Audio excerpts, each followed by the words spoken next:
کیجیے اور bell icon کو ضرور دبائیے گا تاکہ ہمارے آنے والے ہر نیو ناول اور ہمارے سلسلہ وار ناولز کی ایک ساتھ آپ تک بآسانی پہنچ سکیں۔ تو چلیے ناول سٹارٹ کرتے ہیں۔ وہ کپڑے تبدیل کرنے کے بعد سیدھا مشتبہ کے پاس کچن میں آئی تھی جہاں وہ انہماک سے آملیٹ بنانے میں مگن تھا۔ بن گیا کیا؟ وہ سلیب سے ٹیک لگائے کھڑی ہو گئی تھی۔ وہ چونکا مگر اپنے کام میں مصروف رہا۔ جی بس 5 منٹ اور دے دیں۔ وہ مصروف سا بولا۔ اوکے، تم کہتے ہو تو 5 منٹ اور دے دیتے ہیں۔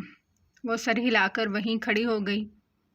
اس نے ایک سرسری سی نگاہ اس پر ڈالی اور پھر چونک کر اس کی طرف دیکھا جو اس کے ٹراؤزر شرٹ میں ذرا اپنی سی لگی تھی۔ کیا ہوا؟ پیاری لگ رہی ہوں؟ وہ اس کا یوں دیکھنا بغور نوٹس کرتی ذرا شریر لہجے میں گویا ہوئی تھی۔ جی؟ وہ ایک دم گڑبڑایا۔ ویسے تمہارے گھر میں بہن کے علاوہ کون کون ہوتا ہے؟ اب وہ مزید استفسار کر رہی تھی۔ فی الحال تو بس میں ہی ہوتا ہوں۔ وہ کندھے اچکا گیا۔ اوہ اچھا۔ جبکہ وہ آملیٹ پلیٹ میں نکال کر ٹرے میں رکھتا، ساتھ روٹی بھی رکھ چکا تھا جو وہ اتنی دیر میں باہر سے لے آیا تھا۔ ہم یہاں بیٹھ کر کھائیں گے؟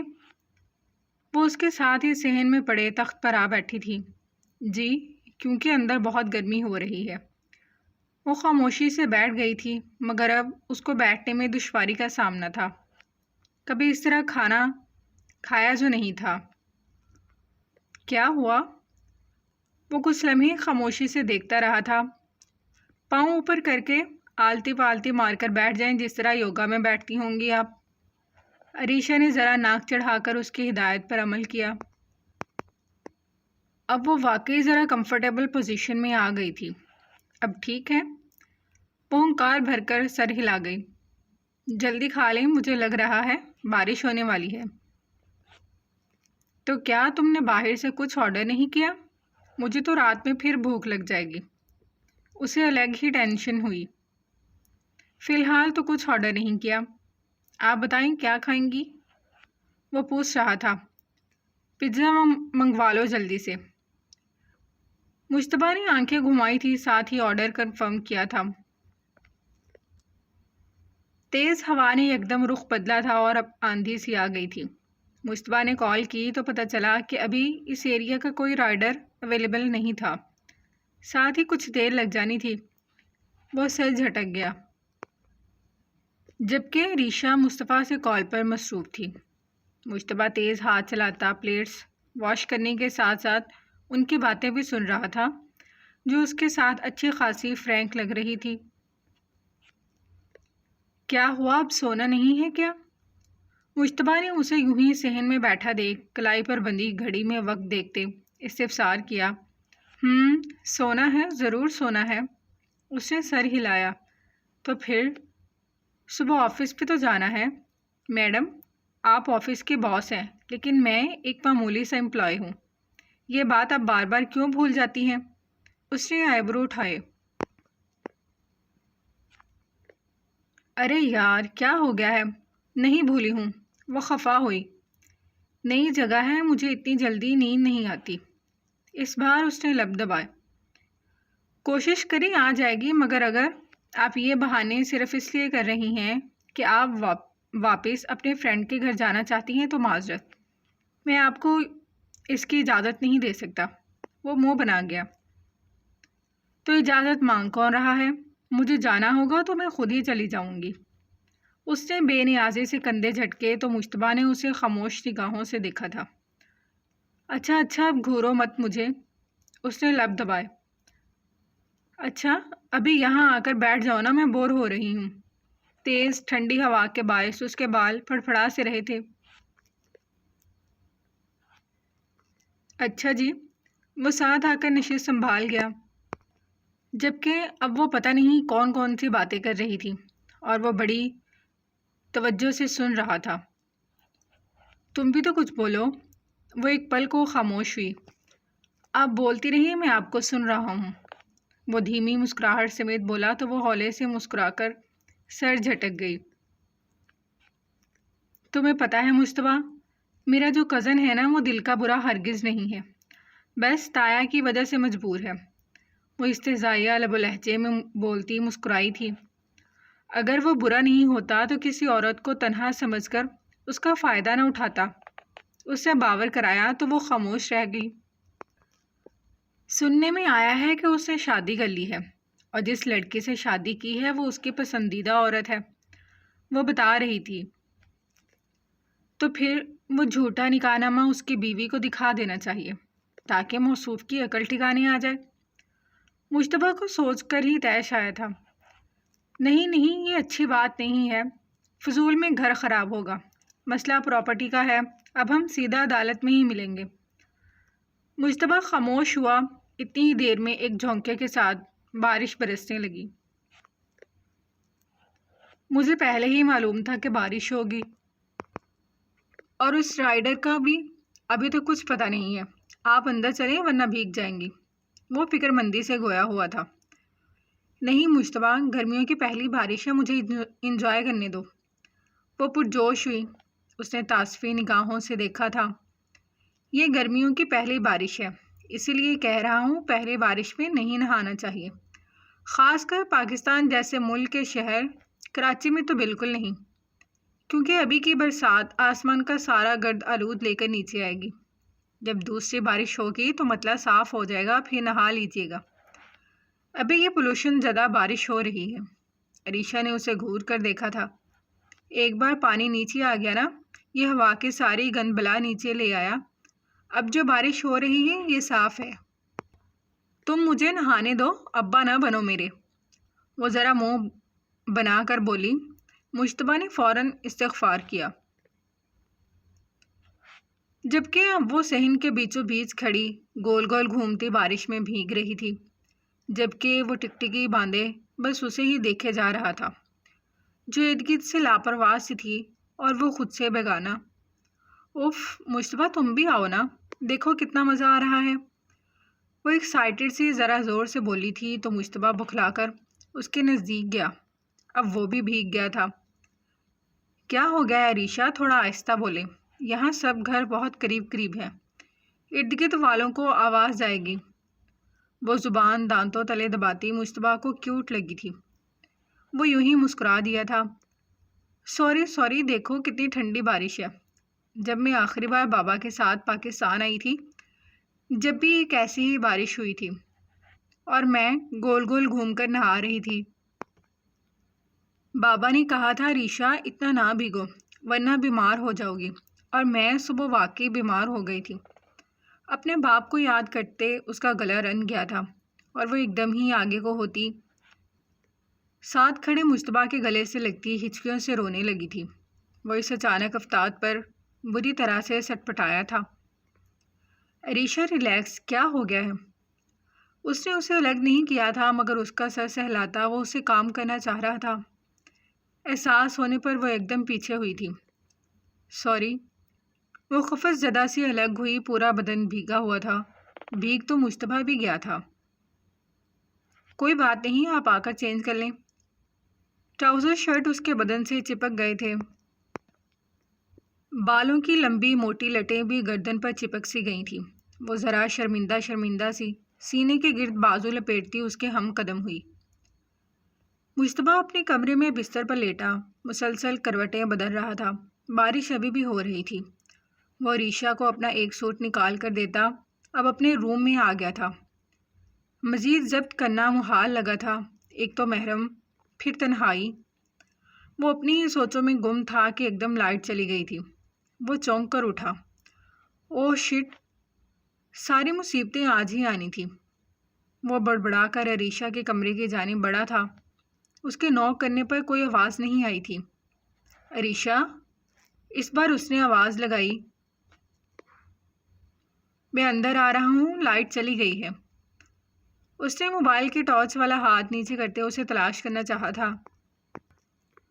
عریشہ، اس بار اس نے ذرا پریشانی سے پکارا۔ میں یہاں واش روم میں ہوں مشتبہ، پلیز مجھے کوئی لائٹ دو۔ یہاں اتنا اندھیرا ہے، میرا تو دم ہی گھٹ جائے گا یہاں۔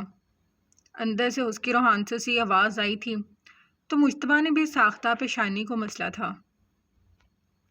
آپ یہ میرا موبائل لے لیجئے، اس نے دروازے کی آڑ میں آتے کہا تھا۔ نہیں بھائی، موبائل فونز کا کچھ بھروسہ نہیں ہے، تم کوئی ایمرجنسی لائٹ وغیرہ دے دو۔ وہ اسمارٹ فون تھا، یعنی اپنے آپ میں ہی ایک خطرناک آلہ۔ اسے اپنے ساتھ واش روم میں لے جانا بالکل بھی سیف نہیں تھا۔ 2 منٹ صبر کریں۔ وہ اس بار واپسی کمرے میں آیا، سب جگہیں کھنگالی، مگر ایمرجنسی لائٹ کا تو نام و نشان بھی نہیں تھا۔ اب میں ان مادام کو کیا دوں گا؟ وہ پریشان ہوا، پھر ساتھ ہی قدم کچن کی جانب بڑھائے، شاید وہیں سے کچھ مل جائے۔ نارملی اس علاقے میں لائٹ نہیں جاتی تھی، آج بارش کی وجہ سے چلی گئی تھی۔ اس نے ارد گرد میں نگاہ گھمائی تو سلیب پر ایک مٹی کا چراغ رکھا دکھائی دیا تھا۔ اف نہیں بھائی، کیا عزت رہ جائے گی میری؟ اب اتنا کیا گزرا ہوں میں؟ جبھی اسے ایک دم یاد آیا تھا کہ اس کے پاس ایک پرانا نوکیا کا کی پیڈ موبائل بھی تو پڑا تھا۔ مشتبہ، کیا سو گئے ہو؟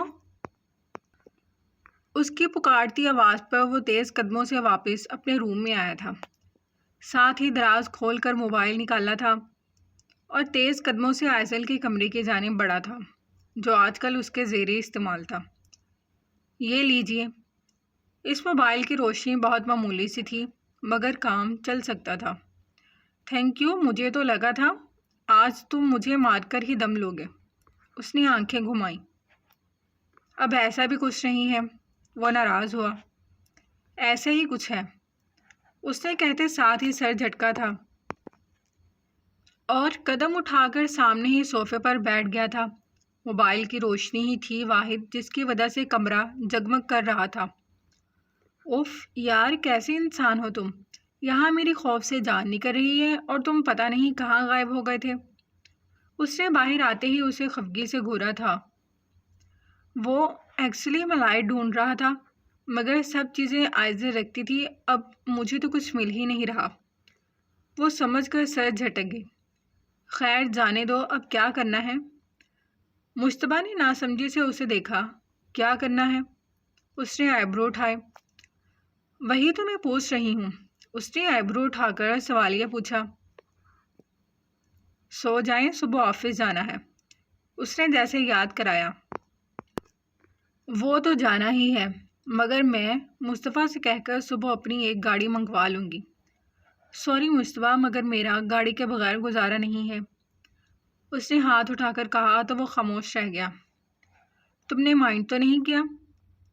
اب اس نے چہرے کے اتار چڑھاؤ دیکھنے چاہے تھے۔ نہیں، مرضی آپ کی۔ میں بس یہ جاننا چاہتا ہوں کہ آپ کا اس مسئلے کو حل کرنے کے بارے میں کیا ارادہ ہے؟ اس نے حیرانی سے سوالیہ انداز میں پوچھا تھا۔ بس بہت جلد، وہ سمجھ کر سر ہلا گیا۔ تم اسی روم میں ٹھہر جاؤ پلیز، مجھے تو یہاں اس اندھیرے میں ڈر لگ رہا ہے۔ مشتبہ کا دل کیا اپنی اس باس بیوی کا دماغ درست کر دے، جو آج رات پتہ نہیں کیا کرنا چاہ رہی تھی۔ مگر یہاں صرف ایک ہی بیڈ ہے، اس نے یاد کرایا۔ اوہ، تو تمہارے روم میں بھی صوفہ نہیں ہے کیا؟ ہے، ایک کام کریں، وہیں آ جائیں آپ۔ وہ زیر لب بڑبڑاتا ہوا اب اپنے کمرے کی جانب بڑھا تھا۔ کچھ کہہ رہے ہو تم؟ وہ ساتھ آتی کان لگا کر بولی۔ جی یہی کہ پلیز سو جائیے گا ورنہ صبح میری چھٹی ہو جائے گی، وہ دانت کچکچا کر بولا۔ ہاں تو کمرے میں جا کر اب کون سا کرکٹ کھیلنا ہے، سونا ہی ہے ہم نے۔ کمرے میں گھپ اندھیرا چھایا ہوا تھا، صرف کھڑکی کے پردے کے کنارے سے کبھی کبھار بجلی کی چمک روشنی کی ایک جھلک ڈالتی اور پھر سب کچھ دوبارہ سیاہی میں ڈوب جاتا۔ باہر بارش کی تیز بوندیں شیشوں پر مسلسل دستک دے رہی تھیں، جیسے قدرت بھی دلوں کے بیچ پڑی دیوار کو گرا دینا چاہتی ہو۔ عریشہ بیڈ پر کمبل میں لپٹی خاموشی سے چھت کو دیکھ رہی تھی، دل میں ایک عجیب سی بے چینی۔ مشتبہ کمرے کے دوسرے کونے میں صوفے پر نیم دراز تھا، ہاتھوں میں موبائل تھا، مگر سگنلز نہ ہونے کی وجہ سے بار بار مایوسی سے اسکرین بند کر دیتا۔ کب آئے گی لائٹ؟ عریشہ نے ہلکی سی آواز میں کہا، گویا خود سے مخاطب ہو۔ مجتبیٰ نے سر اٹھا کر اسے دیکھا۔ بارش تھمے گی تو شاید، ڈر لگ رہا ہے؟ عریشہ نے پلکیں جھکا لی۔ ڈر تو عادت بن گئی ہے۔ مجتبیٰ نے گہری سانس لی اور تھوڑا سیدھا ہو کر بیٹھ گیا۔ ہم دشمن تو نہیں ہیں عریشہ، چاہو تو بات کر سکتے ہیں۔ عریشہ نے ایک لمحے کو نظریں اٹھائیں، پھر کھڑکی کی طرف دیکھنے لگی۔ بجلی کی ایک تیز کڑک نے کمرے کو لمحہ بھر کو روشن کیا اور دونوں کی آنکھیں ایک دوسرے سے ٹکرا گئیں۔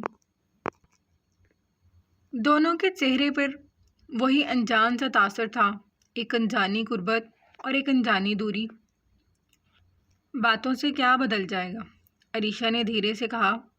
مجتبیٰ نے مسکرا کر جواب دیا، شاید موسم، یا شاید دل کا موسم۔ کمرے میں پھر خاموشی چھا گئی، صرف بارش کی آواز اور دل کی دھڑکن سنائی دے رہی تھی۔ مگر عریشہ دوسری ہی سوچوں میں گم تھی۔ وہ فی الحال کسی بھی قسم کی بات نہیں کرنا چاہتی تھی، اسی لیے رخ پھیر گئی۔